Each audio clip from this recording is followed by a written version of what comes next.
Hello, pretty nearly live from Kitchen Video Parlor, Soundstage. This time I'm not beginning with a stuffed animal or a test pattern, but these are books. Here's a volume of Psalms commentary that I'll probably refer to in this video, this eschatology video on resurrection and related doctrines. So that's an Old Testament commentary, just one volume of a multiple volume set. And here is Life and Labors of Asahel Nettleton, published by Banner of Truth. And in a previous video, or email perhaps, I referred to Asahel Nettleton's narrative of his conversion experience, and you'll find it in this volume. Now, this one begins with some consideration, oddly enough, of a text from Psalms, Psalm 90, verse 3, Young's literal translation. Thou turnest man unto a bruised thing, and sayest, Turn back, ye sons of men. In an opponent email, I received a rather different translation of the verse, but I think this one is superior and certainly very literal. Read literally, this verse, contrary to what some think, read literally, it does not disprove that the same body is raised that was buried. See my basic method down here in a note. It does not directly assert nor imply such a thing as was claimed.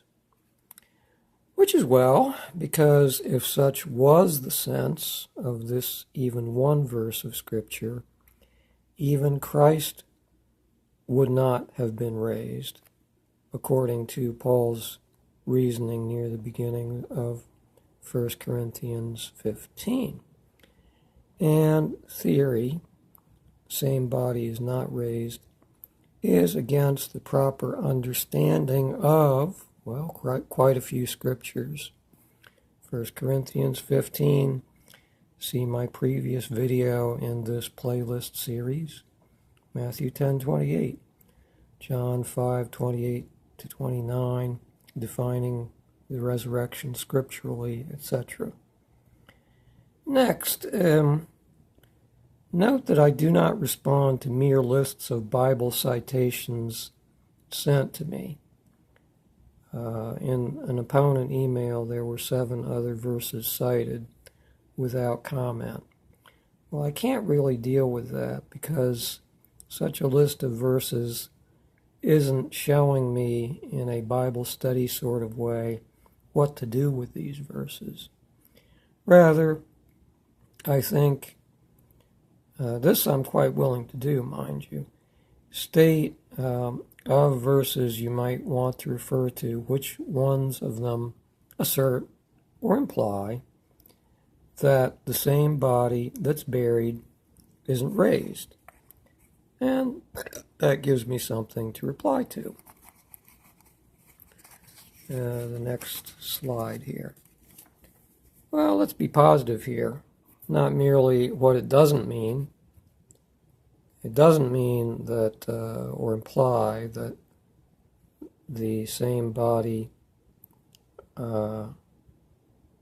is not raised that was buried. Well, what is the meaning?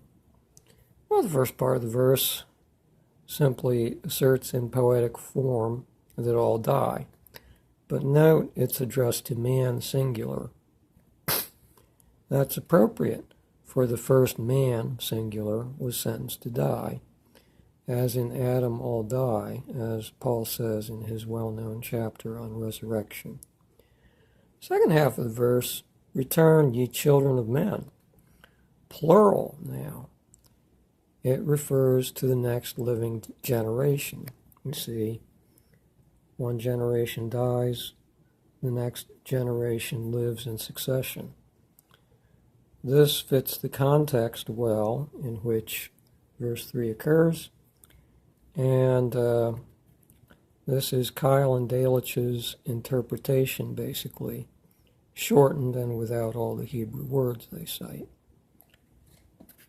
Although I'm not done yet, let me add show notes here. This video replies to a 5/22/19 opponent email. I'm still behind. I still have some opponent fan mail I've not yet replied to. And now my final slide here. I would urge anybody to be very careful about assenting to the view that the same body that is buried remains buried forever. Look at 1 Corinthians 15:43a, sown in dishonor. And I'm supposed to believe it remains dishonored forever, just as it was sown.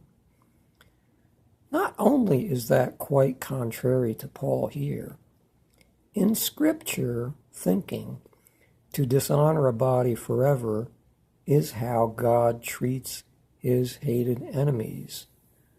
Isaiah 66:24. Certainly not his friends. Now, I could say more about that and the doctrine of eternal punishment. This all fits into the doctrine of eternal punishment, of course, the last verse of Isaiah, which is taken up in the New Testament. Yes, even the wicked are raised, but it is not a resurrection unto honor.